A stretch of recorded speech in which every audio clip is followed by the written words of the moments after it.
Assalamualaikum dan hai semua, welcome to Nas Winchester. Kita kembali lagi dalam segmen True Crime pada malam ni. Aku nak mengucapkan ribuan terima kasih kepada semua yang telah subscribe dan juga telah memberikan sokongan kepada channel Nas Winchester pada awal sehinggalah sekarang, dan korang kepada semua yang telah subscribe. Thank you guys. Jangan lupa untuk tekan like kepada semua video-video Nas Winchester. I really appreciate support guys. Untuk True Crime pada malam ni, aku nak share dengan korang adalah berkaitan dengan seorang pembunuh bersiri yang tidak dikenali guys. And dia ni aku boleh kata kisah dia ni kan agak lain macam guys, sebab dia ni memang pelik punya orang tau. And dia ni mempunyai satu masalah lah dengan diri dia di mana dia telah membunuh seramai 7 orang wanita berlokasi di Philadelphia, Pennsylvania, Amerika Syarikat di antara pertengahan 1986 sehinggalah pertengahan 1987. Memang aku boleh kata dahsyat guys cerita dia and apa dia telah buat dekat dia punya mangsa kan. Scary man. Okay guys, so tanpa masa lagi, macam biasa kita teruskan dengan True Crime. Macam biasa, nama aku Nas and I am True Crime Storyteller. Dah lama tak buat ayat ni kan.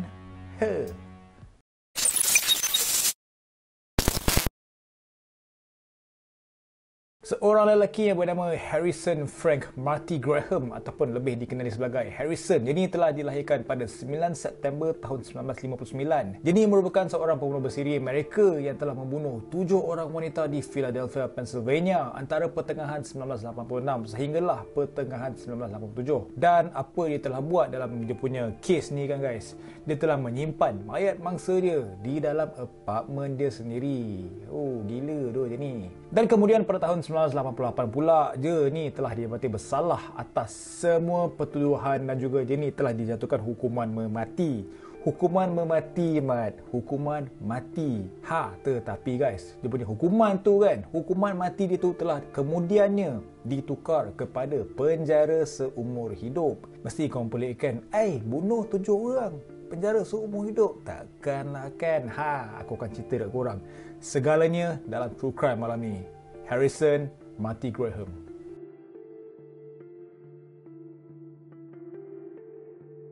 Harrison ni dia adalah anak sulung dalam 5 sekeluarga tau, dan pada awal zaman kanak-kanak dia kan, dia ni telah menunjukkan tanda-tanda kecacatan intelek tau. Tak berapa nak intelligent lah dia ni. Okey, yang telah menyebabkan dia ni mempunyai masalah dengan prestasi akademik dan juga disiplin dekat sekolah dia. So, si Graham ni kan, dia sekolah dekat Sekolah Tinggi Olney di kawasan Philadelphia tersebut, dari mana dia terpaksa berhenti sekolah selepas grade ke-10 disebabkan grade dia yang gagal dan juga dia ni ada masalah dengan kehadiran yang begitu kronik lah orang kata bukannya ponteng kelas ke apa tau, tapi dia ni ada masalah sikit lah dengan dia punya intelek. So that's why dia telah menjadi macam tu tau. Dan ibu dia pula kan kemudian akan mendakwa bahawa yang pada tahun 1971 Harrison ni dia telah didiagnosis dengan gangguan mental. Akibatnya dia terpaksa menghabiskan 2 tahun hidupnya di kemudahan mental kanak-kanak. Tetapi dia punya dakwaan ni belum disahkan lah. Okey, dan kemudian pada awal 1970-an pula si Harrison ni dia telah mula untuk bekerja dan pada tahun-tahun berikut dia pula dia ni telah berjaya untuk menguasai banyak profession guys dalam industri pembinaan disebabkan dia punya tubuh badan yang sado orang kata macam atlet tau guys. So kerja-kerja yang memerlukan tenaga yang banyak dia ni memang tak ada hal punya lah.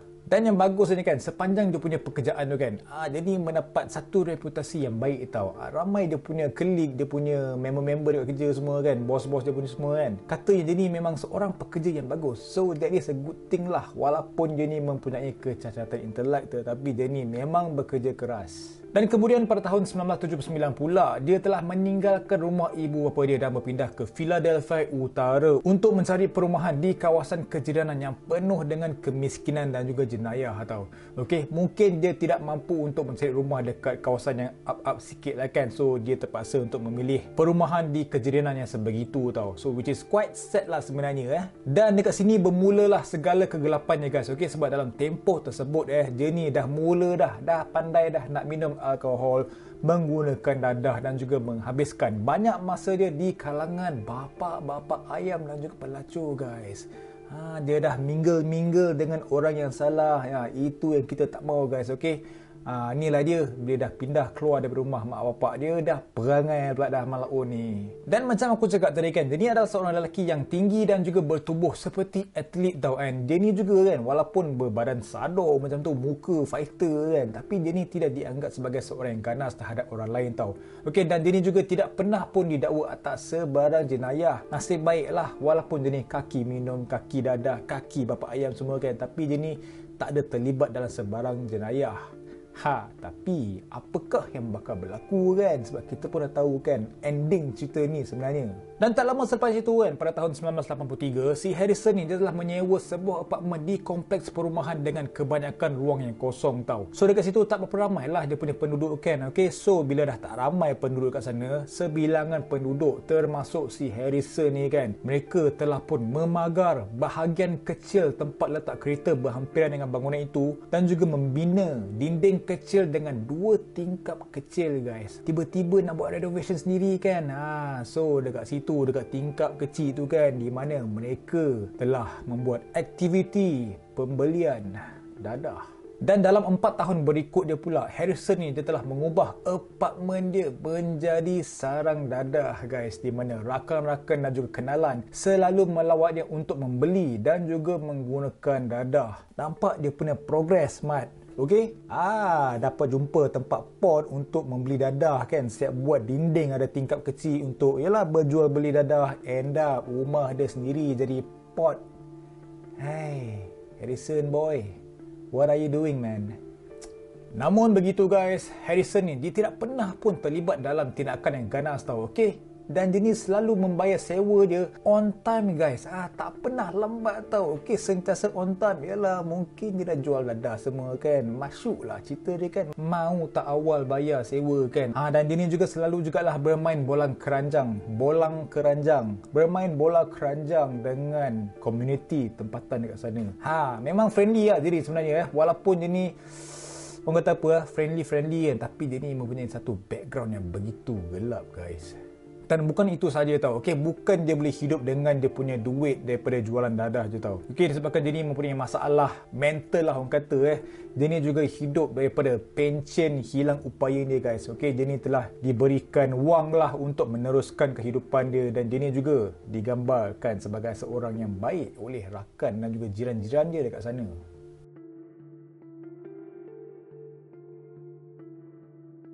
Dan semasa musim panas tahun 1987, di mana dekat sinilah semua benda-benda menarik telah pun berlaku guys. Okey, jiran Harrison telah mengadu kepada tuan rumah tentang bau yang busuk datang daripada apartmen Harrison. Dan selepas beberapa teguran daripada tuan tanah tu kepada Harrison, dia ni memang tak endahkan langsung guys. Okey, so pada 9 Ogos, tuan tanah tersebut telah menuntut Harrison untuk mengosongkan premis dia itu sebab dah tak boleh handle dah.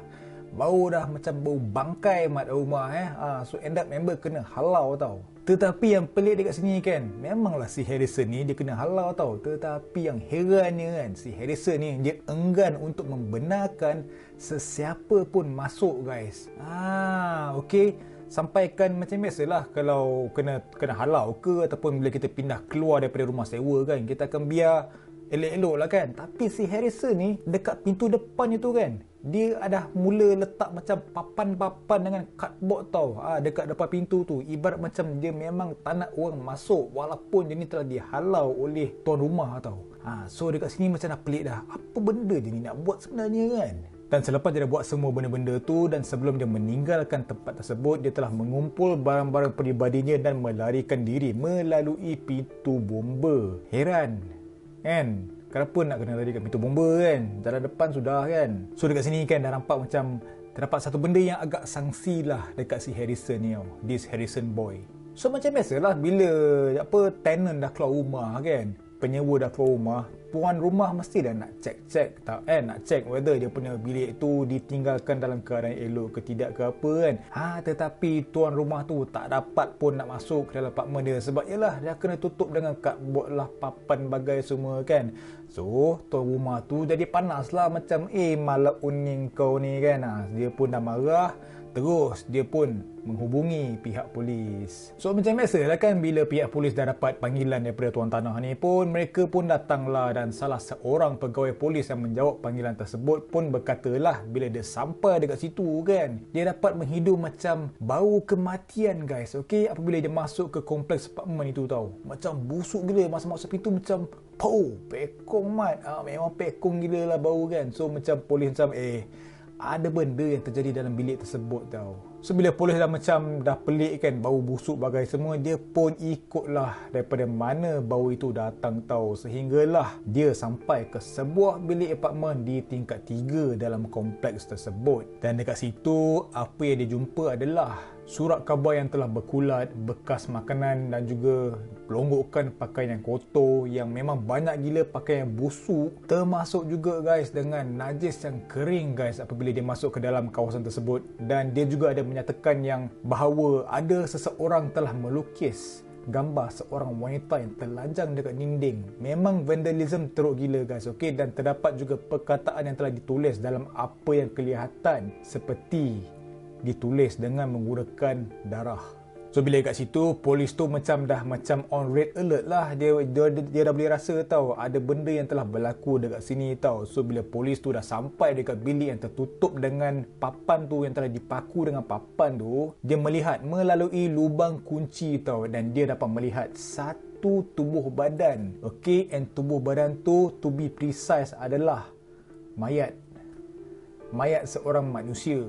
Tetapi pada pandangan pertama, dia tak pastilah. Dia menyangka orang itu masih hidup, mungkin tengah tertidur ke, mabuk, OD ke apa kan. Okay, so dia memintalah mereka untuk membuka pintu, tetapi tak ada sesiapa pun yang menjawab. So disebabkan itu, polis tersebut terus panggil backup. Sebab time tu dia solo. Dia risaulah kot-kot kalau dia berjaya masuk ke apa kan, sekali kena rumble ke apa, petak member kan. So bila dia punya backup semua dah sampai, dia punya rakan kerja semua dah sampai, anggota polis pun telah memecahkan pintu tersebut, dan hanya untuk menemui mayat wanita berkulit hitam yang dalam keadaan berbogil, dan juga mayat lain yang berpakaian hanya separuh sahaja guys. Okey, terdapat banyak gila kesan luka, kesan darah, dadah berkeliaran serta lapisan sampah setinggi 40 cm. 40 cm tu tinggi lah kot kan, 3-4 kali lah pembaris plastik tu kan. Memang bertimbun guys, dan juga timbunan tilam kotor dan juga sebuah rangka manusia. Dan bukan itu saja tau. Okey, sebab bila dia dah masuk, dah godek-godek dalam bilik tersebut kan, dalam almari pula guys, lebih banyak mayat rangka yang telah dibungkus dalam selimut guys. Okey, banyak gila mayat rangka manusia telah ditemui tau. Okey, tetapi pencarian lebih lanjut untuk hari itu terpaksa dibatalkan disebabkan cuaca begitu panas pada hari itu tau. Okey, dah lah panas, bau pekong pula tu kan dalam bilik tu kan. So mereka terpaksa untuk berhenti sekejap diorang punya investigation pada hari itu. So pada keesokan harinya, iaitu 10 Ogos, penyiasat telah mencari di luar kawasan apartmen dan mendapati terdapat satu kaki dan juga tapak kaki mangsa di atas bumbung bangunan tersebut guys. Okey, dan 5 hari kemudian pula pencarian diperluaskan lagi ke kompleks apartmen yang lain di kawasan jalan tersebut tau. Okey, di mana dekat situ mereka telah berjaya untuk menemui mayat di ruang bawah tanah telah dibalut sama dengan mangsa-mangsa yang lain, iaitu dengan selimut. Dan lagi sekali, bukan itu saja guys. Okey, sebab sewaktu mereka memeriksa bumbung bangunan itu kan, penyiasat dia telah menemui satu beg sandang yang berwarna hijau yang mengandungi tulang tangan, kaki dan juga kaki seorang lagi mangsa. Kaki dan juga tapak kaki dan macam-macam lah.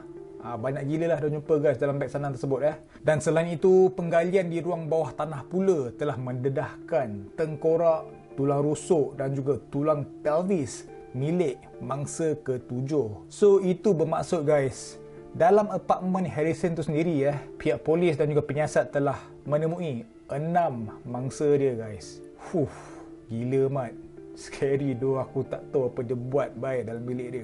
So memandangkan ke semua mayat kan, kecuali 2 mayat dalam keadaan repot teruk, polis mendapati sukar tau untuk menentukan punca kematian mereka Okey, sebab punca untuk 2 yang lain tu ditentukan yang mereka telah mati akibat dicekik tau. So daripada kes itu kan, si Harrison ni dia telah tersenarai dalam orang yang dikehendaki ataupun sebagai wanted. Dahsyat tak dahsyat Harrison ni. Dan terdapat pada minggu berikutnya kan, si Harrison ni dia dilaporkan telah dilihat menaiki pengangkutan awam, pergi restoran makanan segera, tempat perlindungan gelandangan, dan dia ni juga ada mencuci kereta guys. But somehow dia ni berjaya untuk mengelak daripada ditangkap pada setiap kali ni guys. Dahsyat dia ni Harrison licik jugalah, okay? Walaupun dia ni mempunyai kecacatan intelek kan, tapi mungkin dia ni cerdik sikit lah aku rasa. Dan seminggu selepas penemuan segala mayat dekat rumah si Harrison ni pada 17 Ogos Harrison dia telah menjejaki ibunya, yang kemudiannya ibu dia sendiri telah memujuk Harrison dan juga meyakinkan dia untuk menyerah diri tau. Okey, dan selepas itu ibu dia telah pun menghubungi pihak polis guys. Dan somehow macam agak mengejutkan kan, Harrison ni dia telah ditangkap pada hari yang sama dia telah menyerah diri kepada pihak polis. Tak jauh guys, okey, hanya 10 blok daripada apartmen yang dia telah membunuh semua mangsa dia tau. Okey, dan kemudian dia pun telah dibawa ke balai polis di mana dia telah dengan mudahnya mengaku ke atas kesemua pembunuhan tersebut. Senang sangat pula aku rasa. Mesti ada benda ni. Jadi semasa pembicaraan kes ni kan, si Harrison ni telah disoal siasat tau. Okey, dan dia ni telah menulis pengakuannya sepanjang 10 muka surat guys. Dia tulis surat cinta aku rasa. Okey, dan pembela awam dia yang bernama Joel Mordovsky berkata bahawa Harrison ni dia mengalami penyakit mental semasa pembicaraan tau. Okey, sebab dia ni boleh detect tau. Macam lain macam tau budak si Harrison ni Okey, jadi dia ni pun tidaklah mampu untuk membuat pengakuan dia. Tetapi selain itu guys, walaupun ibu Harrison sedang berada dalam soal siasat juga, ibu dia telah mendakwa yang Harrison ni dia tidak diberitahu yang dia ni tidak boleh hadir dengan peguam tau. So because of that, si Harrison ni dia telah dinilai dan juga telah diuji oleh pakar psikiatri yang telah mengatakan yang dia ni mempunyai IQ yang begitu rendah, iaitu hanya sebanyak 63, yang biasa menunjukkan yang dia ni mempunyai ketidakcekapan mental lah orang kata Dan pakar psikiatri juga ada berkata bahawa si Harrison ni kan, dia ada mengalami psikosis, paranoia kronik, halusinasi pendengaran dan juga pitam disebabkan penyalahgunaan dadahnya guys. Okey, sebab dia ni memang banyak gila guna dadah, so that's why dia dah kena benda-benda macam ni tau. Dan terdapat juga seorang ahli psikologi mendapati bahawa si Harrison ni kan, dia ni memang tidak cekap dalam akademik asas tau, termasuklah untuk memberitahu waktu tau. Tengok dia punya masalah intelek dia kan, begitu teruk guys. Dan peguam bela dia juga kan, Joel tu pun kan, dia ada berkata yang si Harrison ni, dia ni memang tidak sihat dari segi mental. Dan dekat sini ada sedikit plot twist tentang kisah true crime pada malam ini guys. Okey, di mana Joel Mordovsky berkata Harrison ni dia mempunyai pelbagai gangguan personality. So menurut Joel ni kan, Harrison ni kan, dia ni akan kerap bercakap dalam personality kedua dan ketiga guys.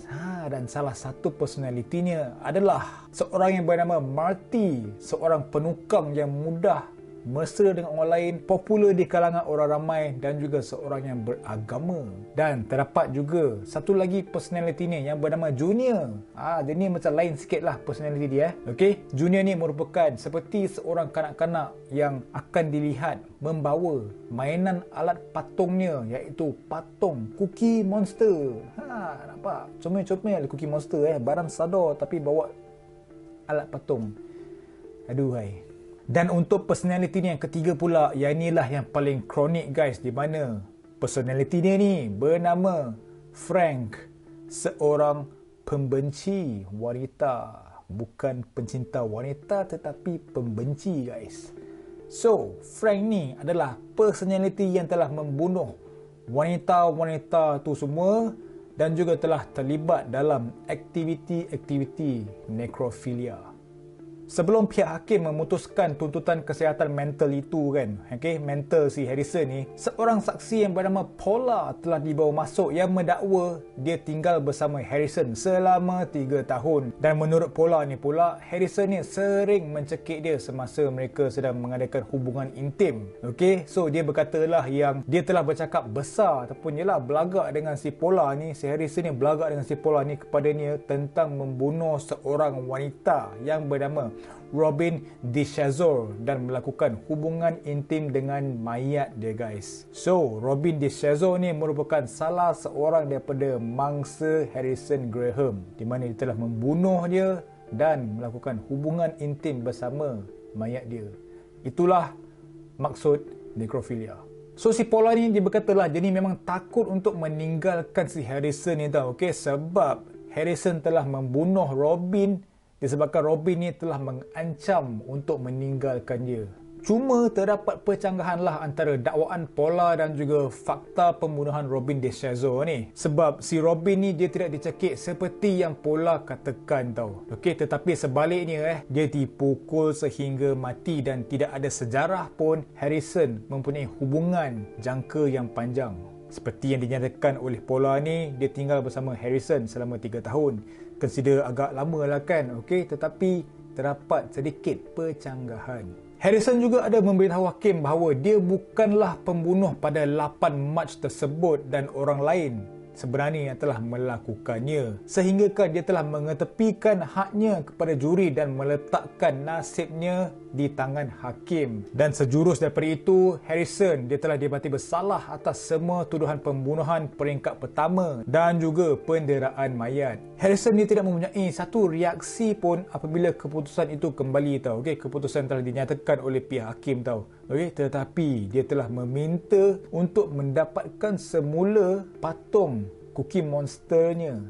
Patung kesayangannya, guys. Dan pada bulan Mei tahun yang sama juga, hakim telah memutuskan bahawa dia akan memberikan Harrison 6 hukuman mati, tetapi Harrison terpaksa menghabiskan seumur hidup di penjara, yang bermakna dia ni tidak akan pun dihukum bunuh. Dia juga telah dijatuhi hukuman 6 hukuman penjara antara 7 hingga 14 tahun untuk dijalani secara berturut-turut. So that is why dia ni memang tidak akan dapat pun hukuman mati. Dan kemudian pada tahun 1994 pula, Mahkamah Agung menjalankan semakan sistematik dan telah memutuskan hukuman Harrison adalah menyalahi undang-undang dan tidak beretika. Jadi tarikh pelaksanaan pada 7 Disember 1998 telah ditetapkan, dan ironinya hakim yang sama hakim yang pada mulanya memberikan keputusan Harrison bertanggungjawab untuk melihat sama ada hukuman matinya akan kekal ataupun tidak, end up dia berkata ia harus dikekalkan. Dan keputusan telah dibuat bahawa hukuman penjara seumur hidup Harrison dibatalkan dan hukuman matinya dilaksanakan. So apabila keputusan dah macam tu, rayuan demi rayuan telah dibuat. Mahkamah Agung melarang banduan kurang upaya mental daripada dihukum bunuh selepas pada tahun 2002. Pada mulanya Harrison ni dia tidak memenuhi kriteria terancam akal, sebabkan walaupun IQ-nya berumur di bawah 70 tahun dia ni masih seorang dewasa yang berfungsi, masih function lagi sebenarnya si Harrison ni. Dan selepas segala rayuan yang telah dibuat oleh pihak Harrison dengan dia punya peguam bela bagai semua, pada akhirnya dia telah diselamatkan oleh keperluan ataupun perkhidmatan yang telah dicipta oleh Persatuan Psikiatri Amerika ataupun singkatannya adalah APA, yang menyatakan jika penyakit mental hadir sebelum berumur 18 tahun, maka pelaksanaan itu tidak boleh berlaku. So dekat situ Harrison Graham dia telah terlepas daripada hukuman mati, dan pada masa ini Harrison Graham berada dalam penjara dan tidak akan dibebaskan. Dia ni digambarkan sebagai tidak ganas telah memperoleh pensijilan Menteri Agama, guys. Nampak? Dalam penjara, guys. Okey, lain macam Dan dia juga terus mengamalkan kepercayaan dia.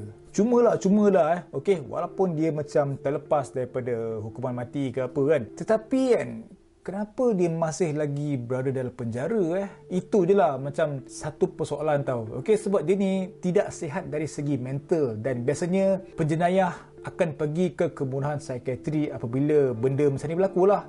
Masalah mental hantar pergi mental facility ke apa kan. Tetapi untuk si Harrison ni dia lepak dalam penjara tau. So kes dia ni kes ni telah dihujahkan berulang kali oleh orang ramai tau. Okey, jadi yes, kenapa persoalan itu yang dia ni dalam penjara tidak dibangkitkan kan. So macam ramai orang macam agak puzzle lah, agak confused tau. Bagi aku kan, kes ini dia agak menarik sebab kita dapat melihat orang yang bermasalah ataupun mempunyai masalah gangguan personality tau. Multiple personality disorder tau, orang kata Okey, boleh dikatakan ini adalah kes yang menarik disebabkan semua organisasi berbeza yang terlibat dalam kes ini dan juga bagaimana hakim yang telah membuat keputusan yang salah pada kali pertama dapat membuat keputusan yang buruk untuk kali kedua, guys. Iaitu dari segi daripada hukuman itu tau. Dan ada jugalah beberapa pihak yang boleh dikatakan mereka macam tidak cuba untuk mengatakan bahawa Harrison ni tidak sepatutnya didakwa sama sekali, cuma hanya dengan cara yang berbeza lah. Mungkin dengan bantuan psikiatri ke psikologi ke apa kan, apa pendapat korang kan. Dan ada jugalah beberapa fakta menyeronokkan lah ataupun fun fact lah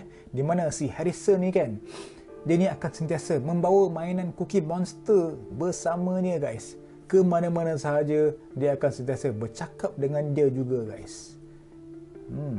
Dan Harrison juga digambarkan sebagai seorang yang penyendiri, loner orang kata, dan kalau dia ni minum alkohol, dia ni akan jadi mental sikit lah, agak tak function sangat lah orang kata Dan selepas segala sabitan Harrison Graham ni, Joel Murdovsky, peguam bela dia, tidak pernah pasti sama ada Harrison Graham tahu dia didapati bersalah ataupun tidak.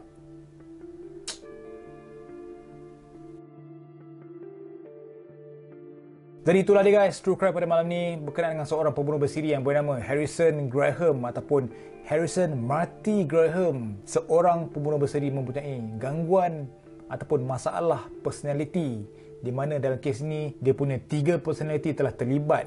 Okey, dan dia punya personality yang ketiga itu yang bernama Frank telah melakukan segala pembunuhan dan juga aktiviti nekrofilia terhadap semua mangsa dia, guys. Memang seram kalau fikir balik Okay guys, so aku harap korang enjoy dengan konten hari ni, and aku nak minta maaf jika ada sebarang kekurangan dan juga kesilapan. But aku nak cakap terima kasih kepada semua yang telah menyokong Nas Winchester daripada awal sehingga sekarang. I really appreciate support. Teruskan menyokong, tekan butang subscribe, tekan butang like, dan kepada semua yang telah menjadi membership ataupun telah menjadi member Gang Kliwon, aku nak ucapkan ribuan terima kasih. Tanpa sokongan korang, susah nak ada semangat untuk share kisah-kisah yang menarik. Next video adalah Seram Kliwon. Actually aku nak buat kisah seram untuk yang ini sebenarnya tau. Okay, tetapi suddenly aku dapat email daripada seorang subscriber di mana dia kongsikan kisah dia. So aku rasa macam menarik gila kan. So aku nak tunggu untuk nak share kisah seram subscriber Nas Winchester ni. So aku harap kita akan berjumpa di next premiere. Stay safe, stay healthy guys. Assalamualaikum. Bye bye.